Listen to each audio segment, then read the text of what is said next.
Good day, West Seattle, and thanks for joining us for episode number 16, brought to you by Seatown Real Estate. I'm your host, Christian Harris. Normally, we would reserve Thursday for our throwbacks, but considering the date, we are changing it up a little bit today. This Wednesday, we are throwing it back to January 15th, 2001, when the first edit was made to Wikipedia by Jimmy Wales and Larry Sanger. Since then, Wikipedia has dubbed its birthday as Wikipedia Day. Love them or hate them, you have to admit that they have made a large impact on how we view and think about information and sharing knowledge, which I'll get more into in a couple minutes. Wikipedia was made from the concept of compiling the world's knowledge in a single location, allowing everyone and anyone the freedom to edit and share this knowledge. This was really the beginning of a mainstream movement of what is now today known as crowdsourcing. Wikipedia co-founder Jimmy Wales has stated that the concept of Wikipedia came to him when he was a graduate student at Indiana University, when he was impressed with the success of the open source movement and found Richard Stallman's Emacs Manifesto promoting free software in a sharing economy to be quite interesting.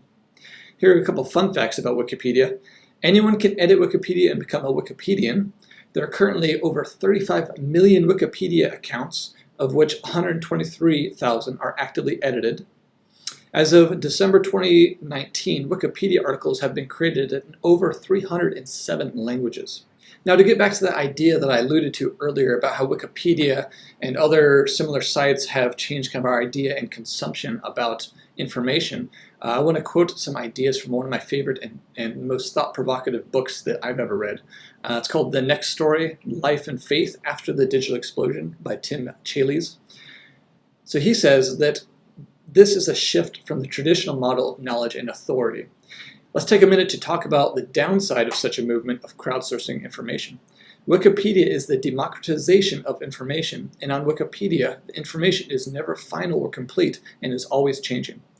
Anyone at any time can make changes to a page, and I would argue that those who are motivated to spend more time adding or updating a wiki page are more likely to have an agenda or bias.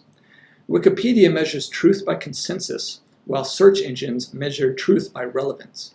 Both of them highlight issues relevant to discovering what is true in a digital world.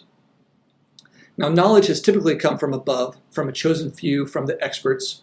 Professors, pastors, book authors, and others told us what is true about the world we live in.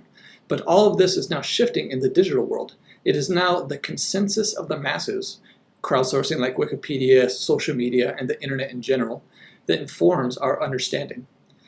In place of a few experts, we have many amateurs. New digital technologies function as a great leveler, reducing the authority of the expert and elevating the authority of the amateur. The lifelong theologian has no more authority than the young child. The teacher has no more authority than the pupil. The parent has no more authority than the child. As we undermine the authority inherent in knowledge, how long will it be before we undermine authority in other areas of life?